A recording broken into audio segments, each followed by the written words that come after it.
When you look at the housing association tenants, many of them will be delighted by this offer today. But let's get one thing straight. This is not an attempt to solve the housing crisis, is it? It will exacerbate it by reducing the stock of affordable housing. I don't think it will exacerbate any problem at all. It's another policy which will contribute to ensuring that more people have a chance to own their own home. It's already the case in the lifetime of this Parliament that we've introduced the Help to Buy scheme and Help to Buy ISAs, which both assist people onto the housing ladder. This is another significant move that will help tens of thousands of people to have a place that they can call their own. And at the same time, it will also liberate resources to ensure that we build more affordable homes and also bring more land into play for more houses to be constructed. You heard what David Orr said there, that for the money that you're spending on this, you could be building 1 million new homes for shared ownership. He also said private renters will be paying for some lucky tenants to be gifted homes that had been built and maintained for the benefit of the community. The unfairness is obvious. It's striking, isn't it? Certainly not. Well, first of all, David is not a disinterested party. David speaks up for a particular lobby group that would like a particular type of housing tenure. It's not just a lobbying group. It's the same as the he's opposed, isn't he, to people buying homes. He's made it clear that he's opposed to the community, which is affordable housing for people that can't afford to own their own homes. Yes, but what David is not interested in doing is spreading home ownership, and he made that perfectly explicit. Well, we think that it is right that we should spread home ownership. At the moment, it's not fair that if you live in a council house, and you can buy that home, but you live in a housing association property, you cannot buy that home. If we're talking about inequity, which is the point that you made, then what is equitable about allowing someone in a local authority home a discount which no political party wants to remove and not having the same discount apply to someone in a housing association property? Because you're taking stock away. You're exacerbating the problem, which has got worse. We know that 240,000 houses a home should have been built. They weren't. 1 in 10 has been achieved. And this will make it even harder for people who are not on the ladder, who don't have any kind of home. That critique would have some validity were it not for the fact that over the course of the last 5 years, we've been building houses. You built 217,000. Yes, that's affordable homes. The whole point is... That's 20% of what you aimed to build. It's significantly more than Labour built when they were in power. It's 1 in 10 of what Grant Shapps promised. No. It's significantly more than Labour built. It's also the case that those 217,000 affordable homes will be augmented, as David Orr himself acknowledged, by the number of housing starts. We're gathering pace, we're accelerating, and it will also be the case that the money that's released as a result of the sale of the most expensive council homes will help bring land into play on which we can build more affordable homes. Don't have any homes. They don't have any housing to sell. Well, yes, they do. Lots of councils have housing to sell. Half of the councils in England don't have any housing to sell. In your own report, Christopher Cook made the point that we've got enough homes which can come on the market every year as a result of being vacated in order to raise £4.5 billion. And of that money, a significant amount, millions of pounds every year, will bring new land into play. It's also the case that we have...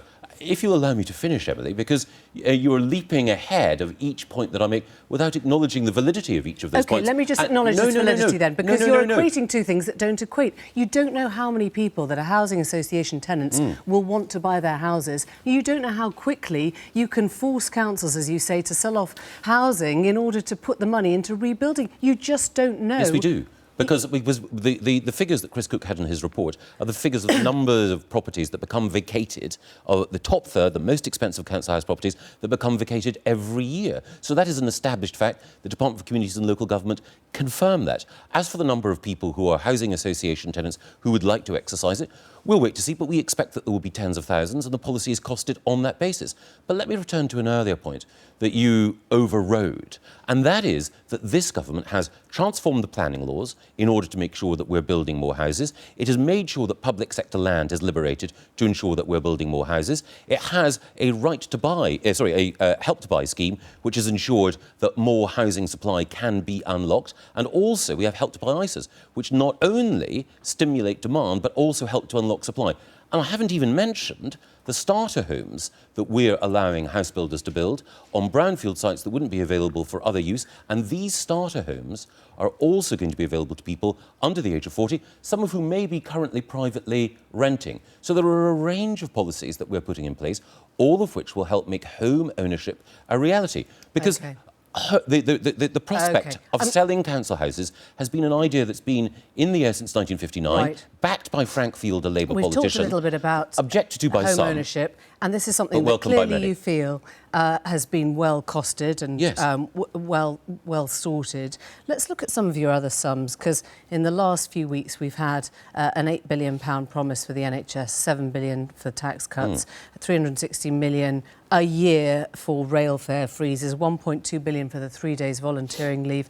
That's even without Jeremy Hunt writing seemingly open cheques on the radio for the NHS. You end up, by my calculation, rough as it is, with a sum just short of, 20 billion, about 18 billion. We're none the wiser where that money is coming from. Well, we are, actually, because the Conservatives have spelled out in greater detail than any other party where spending reductions will come from. So we're going to cut spending overall in order to help to meet our deficit reduction requirements by £30 billion. That will include £12 billion of welfare reductions, £13 billion of reductions in departmental spending, and £5 billion from the more effective dealing with tax evasion and tax avoidance. Let's just go back to the departmental spending then, because it seems very easy to cost out the spending, but not to cost out the cuts. We know what's been ring-fenced already. So what is that departmental spending? Just help us through that then. It's £13 billion, which is broadly £1 in every 100 of what's spent. When I was the Education Secretary... So it's not the NHS, and it could be defence, because that hasn't yet been ring-fenced. It's not going to be international development. Just give people a sense here, because we've only got 23 days to go, and people don't know. They don't have a clue. I think people do have not just a clue, they have the evidence of what we managed to do in government.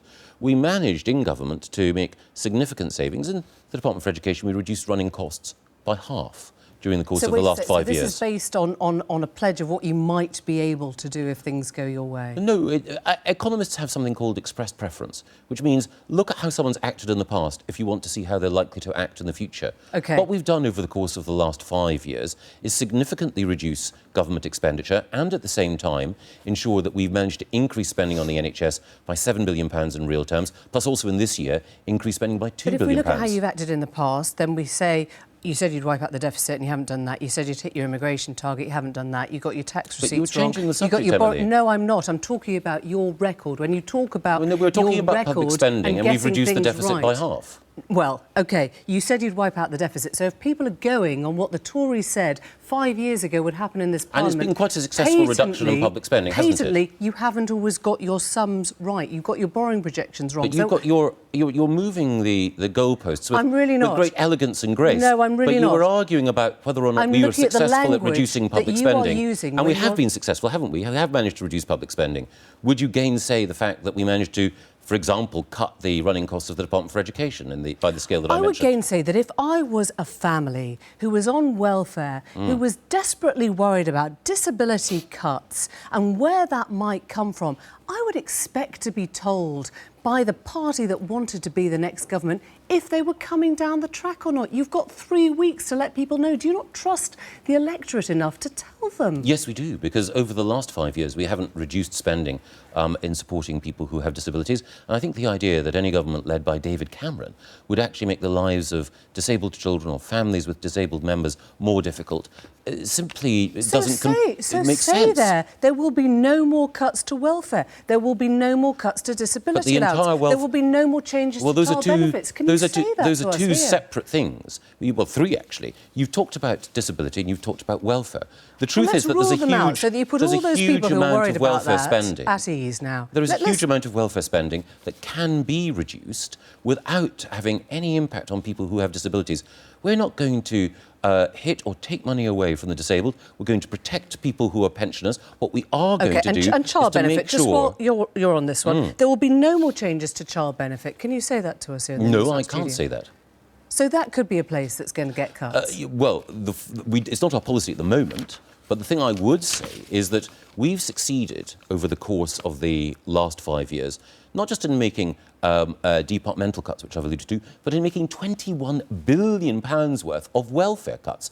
All we're asking to do is to do half of that again. To some people, like pensioners, but not to other people, like parents. If it's so easy to cost some things and to guarantee other things, why can't you rule out the changes that you will be making and won't be making? We've emphasised, as I said earlier, we've emphasised to a greater degree than any party has. Can you tell me any party that's been more We're just detailed. talking about the Conservatives. This is your time, Michael Gove. Yes. We're just talking about your I know, party. but you're asking for honesty, and I'm asking you and the BBC for honesty. Is there any other party that's been as specific as we have? No. We've provided the greatest degree of clarity. Now, we know that, of course, spending reviews occur after governments are formed, and in that spending review, we'll assess where exactly we need to make economies, but we'll do so in tune with the values and the priorities that we've already set out. And if people want to know the priorities we have, they can see the way in which we have absolutely sought to make sure that the disabled and those who have paid into the system all their life are those who are protected.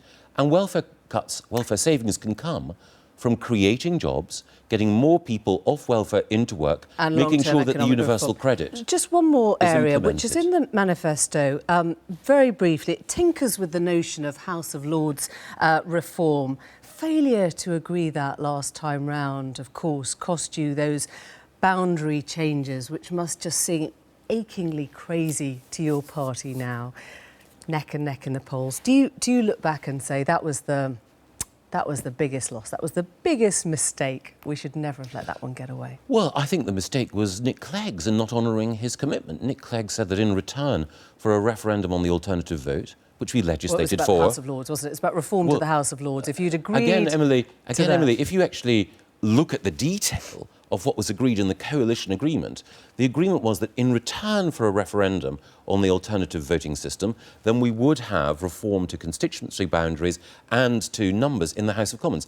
The Lib Dems reneged on that deal. Now, I'm not going to cry over spilt milk, but one of the lessons that I learned from that is that when you have coalition partners who don't always keep their promises, then a majority government is stronger, more accountable, clearer in what it will do, and genuinely with the electorate, what you see is what you get. So that's why, in this election, people have a choice between a majority Conservative government that will keep its promises or a coalition of chaos led by Ed Miliband with the Scottish National Party, Uncle Tom Cobley and all, who will betray promises and let down the British people. Michael Gove. They're calling time on us now, but thank you very much for coming in. Not at all.